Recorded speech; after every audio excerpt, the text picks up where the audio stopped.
Bom, pessoal, nessa segunda parte nós vamos aplicar o CSS nos elementos para que eles fiquem com as cores e o posicionamento da imagem de acordo com o que a gente quer.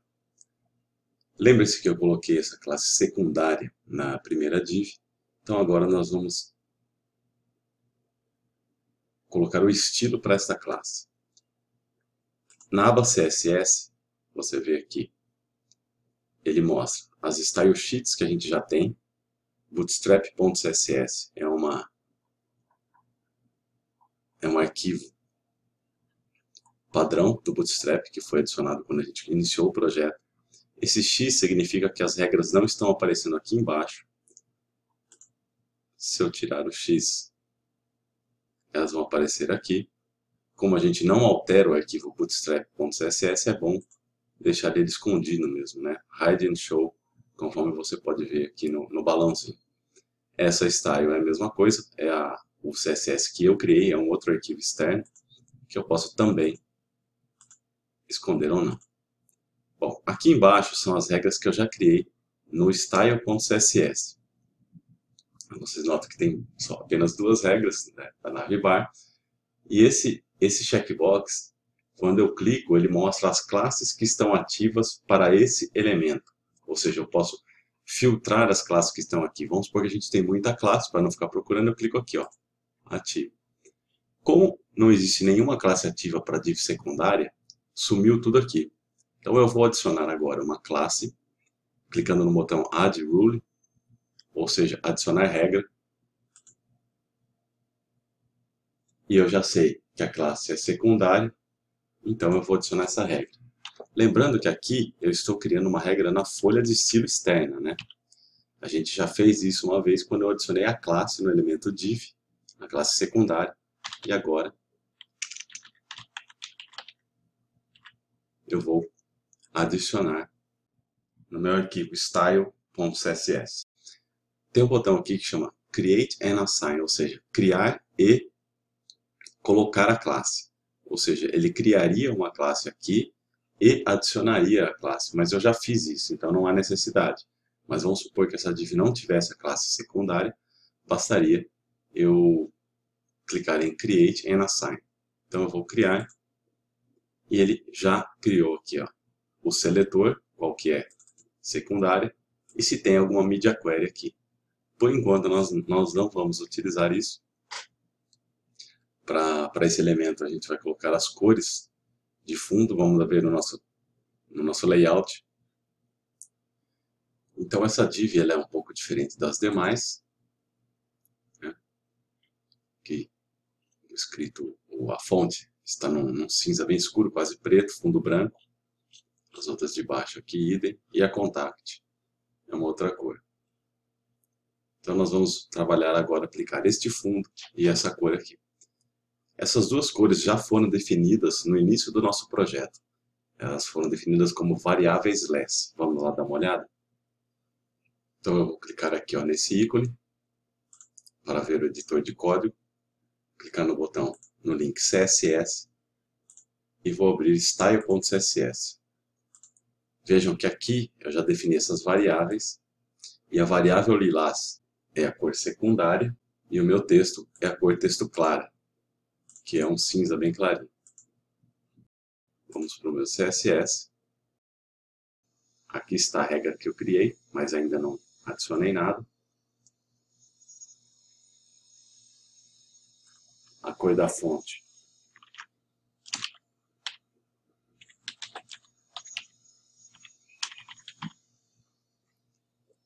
note que ele já alterou. Isso é muito bom, é uma característica fantástica do PineGrow, que você vai alterando as classes, as cores aqui, e você consegue ver ao vivo, né? Nada de Alt Tab para ir no navegador, né? Vou cancelar e vou permanecer com a minha cor texto clara. E agora o fundo dessa div, background aqui, nós temos aqui eu tenho várias propriedades, né? Dimensão, margem, borda, padding, tudo que que a gente pode alterar, mas nós não vamos mexer por enquanto. Aqui a parte de fonte, aqui a parte de background. Background color.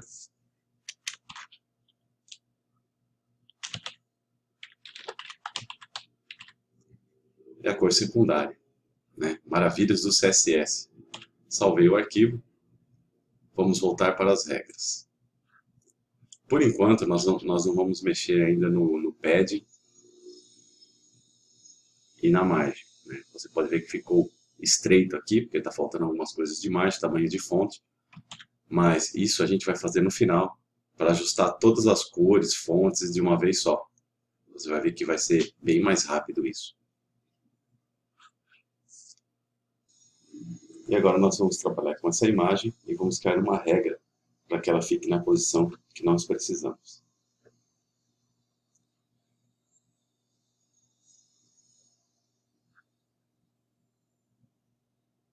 Vamos clicar em Add Bullet.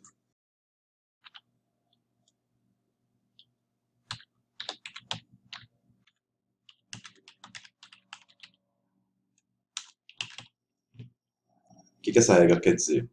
Que a imagem que estiver dentro de texto e imagem fundo vai sofrer as alterações que vamos fazer aqui. Como essa é a minha única imagem, não tem perigo de eu fazer isso.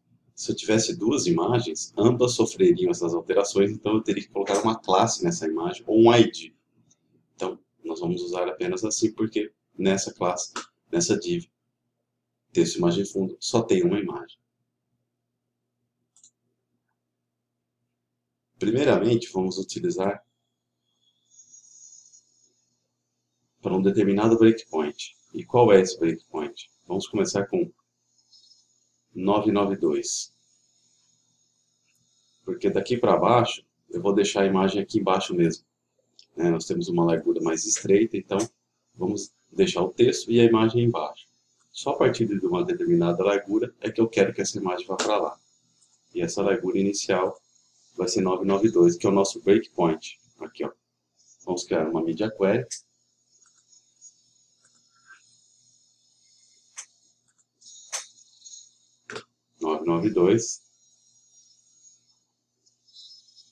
De 992 pixels para cima, que é essa daqui. Então eu vou simplesmente clicar aqui. Essa regra vai... Eu estou em 992, então nós vamos conseguir ver essa regra. Depois que diminuir, vocês vão ver que ela não vai ser aplicada. Vou reduzir um pouco a largura dessa imagem para 820 pixels. Vou colocar uma margem bottom de 40 pixels para dar um espaço para baixo aqui dela, para que não fique colado nela.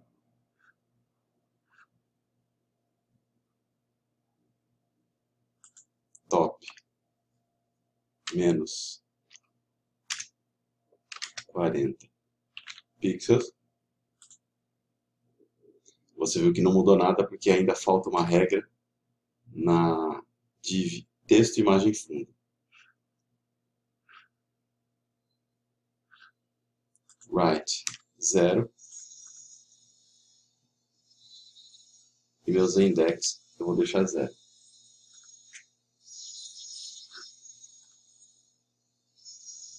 Position absolute. E está feita a nossa regra. Vocês devem estar estranhando que a imagem foi para lá em cima, né? Quando eu joguei absolute, ela está colocando em relação a essa largura aqui, né? Então nós vamos agora colocar position relative nessa texto imagem fundo para que ela volte para cá. Vou salvar.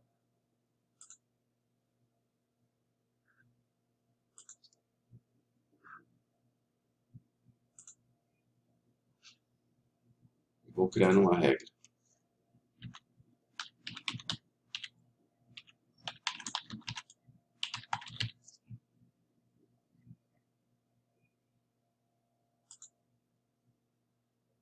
E nessa div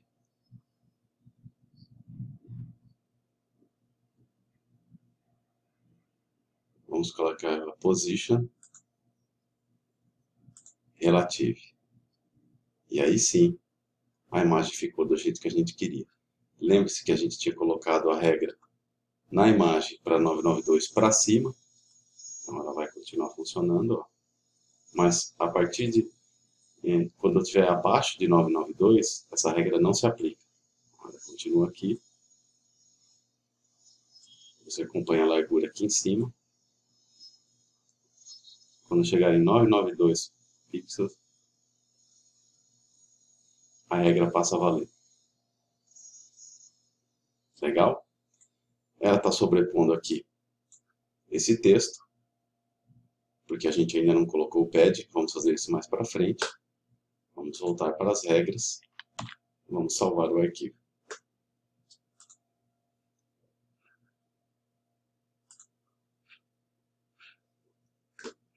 A partir de 1200,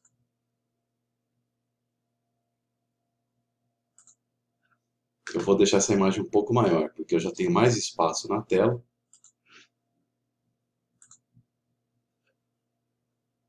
Então eu vou criar uma nova regra.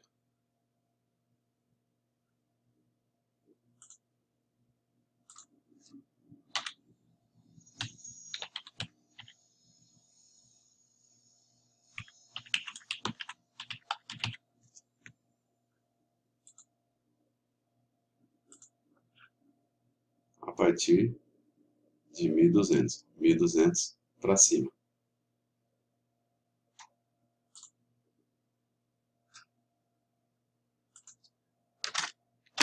Vou aumentar o tamanho. Está faltando aqui IMG, né, que é para essa imagem. E agora a gente já pode ver, vou salvar, que para baixo de 1200 a imagem tem um tamanho. E para cima de 1200 ela fica maior. Ok?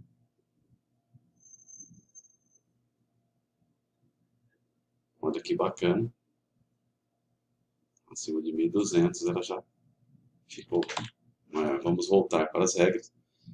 Não se esqueça, estava faltando essa IMG aqui no final, né? Vamos voltar para as regras. E eu vou criar uma outra regra.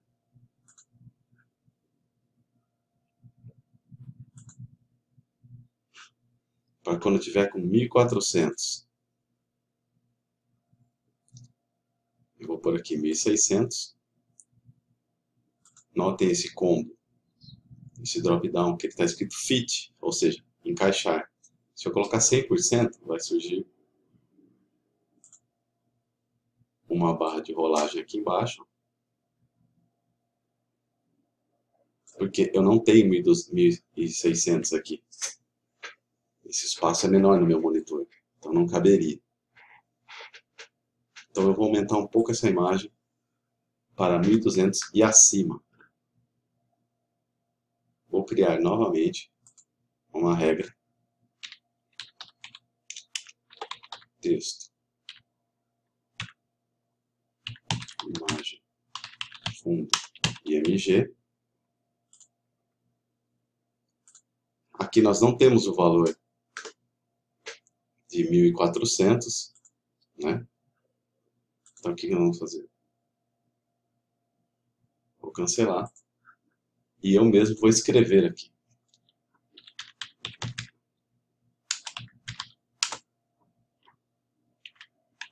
Min width 1400 pixels. Ok? Vou colocar aqui 1200 pixels de largura. Pode ver que ela já aumentou aqui. Vou voltar para as regras, salvar e reduzir o tamanho aqui da nossa imagem. Vou minimizar essas duas janelas, porque agora já está cabendo aqui, ó. Olha que legal. E vamos reduzir os tamanhos.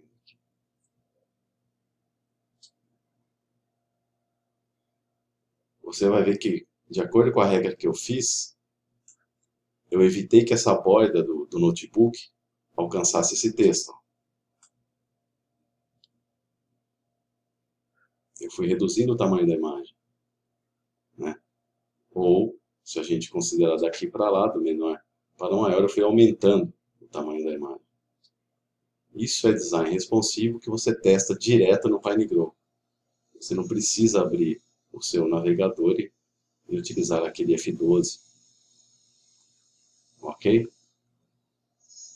Vamos voltar aqui para o meu tamanho de 1024. Vou aumentar aqui as janelas. Posso aumentar manualmente aqui até um tamanho que caiba. Deixei 100%.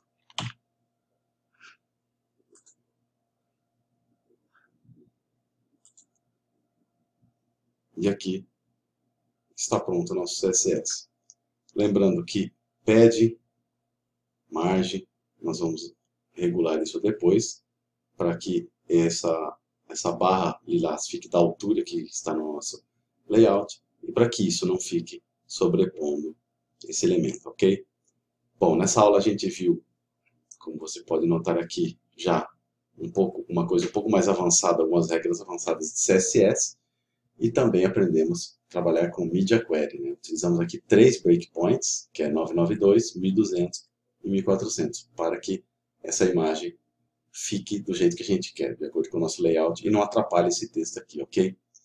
Na próxima aula nós vamos passar para a próxima seção, conforme o nosso layout aqui, que é uma seção bacana que tem uma aba, um elemento tab do Bootstrap aqui. Olha só. Então nós temos 3 abas com elementos que estão aqui dentro. Note que o texto está alterando porque nós estamos alterando o conteúdo da aba. Então vai ser um elemento JavaScript, um componente JavaScript do Bootstrap. Se você quiser assistir a próxima aula e acompanhar a finalização de todo esse layout, esse site aqui, você pode se inscrever aí no canal, pode deixar um comentário. Se você curtiu, clica no positivo, clica no joinha. Se você achou que esse layout, que esse tutorial pode ajudar um amigo seu, pode ajudar alguém, você pode compartilhar nas redes sociais, tem aí botão de compartilhamentos, botões do YouTube. Inscreva-se no canal, pode colocar suas dúvidas, suas sugestões para que a gente consiga sempre colocar mais e mais aulas para ajudar mais e mais pessoas a alcançar um maior número de pessoas que trabalhem com o PineGrow, para aumentar essa comunidade, que quanto mais pessoas estiverem trabalhando com o PineGrow, com certeza o software tende a cada vez melhorar com a contribuição e com as dúvidas que todos os desenvolvedores e as pessoas que utilizam vão deixando, tanto nos fóruns quanto aqui nos vídeos. Um abraço e até a próxima.